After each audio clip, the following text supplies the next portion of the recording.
Assalamualaikum warahmatullahi wabarakatuh. Perkenalkan, nama saya Muhammad Faizul Kabir dari PKI 5C, NIM saya 181221093. Pada kesempatan kali ini saya akan mempresentasikan tentang manajemen stres, yang dimana tugas presentasi ini untuk memenuhi tugas UTS yang juga lanjutan dari tugas Satlan kemarin.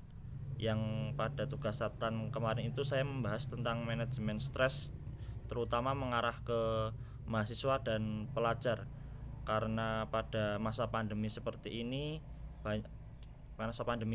mahasiswa dan para pelajar dihadapkan dengan kuliah online atau belajar belajar online, yang dimana banyak sekali tugas yang dibebankan kepada mahasiswa dan para pelajar, yang dimana para mahasiswa dan pelajar harus segera menyesuaikan diri agar tidak terus mengalami stres.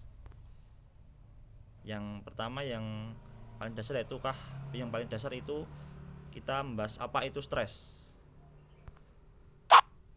Stres adalah kondisi penuh tekanan, baik yang berasal dari luar maupun dalam diri individu, yang mengakibatkan terganggunya keseimbangan hidup, sehingga menuntut individu melakukan penyesuaian secara fisik dan psikologis. Ya, pada kondisi yang seperti ini, yang banyak sekali tugas online yang ada untuk dikerjakan, ya kita sebagai mahasiswa ya berusaha menyesuaikan dengan tidak tidak menunda-nunda tugas. Jika sudah ada tugas, yang sebaiknya kita segera menyelesaikannya, karena jika tidak maka akan menumpuk dan di akhirnya malah akan membuat kita semakin stres. Apakah stres itu baik atau buruk? Ya, stres itu dibagi ada dua.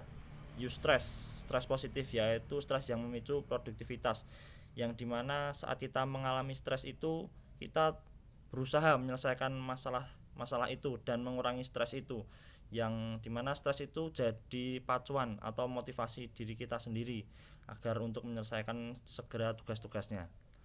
Kemudian stres negatif, yaitu kekurangan atau kelebihan beban stres sehingga menimbulkan penurunan aktivitas atau gangguan psikologis dan fisik, termasuk psikosomatis, keluhan fisik karena gangguan psikologis. Coping stress, usaha individu untuk melalui pengalaman pahit mengurangi reaksi negatif stres dan mencegah munculnya masalah yang lebih serius. Ya, dimana di sini kita menyesuaikan dan mencoba keluar dari permasalahan itu. Cara mencegah, menunda, menghindari dan atau mengelola stres. Cara positif mengatasi stres sebenarnya ada banyak, yang beberapa sudah saya tuliskan di tabel di sini. Yang pertama, pergi berjalan jauh. Ya, kita mencari ketenangan atau keheningan untuk menyesuaikan atau untuk membuat diri kita itu sendiri nyaman.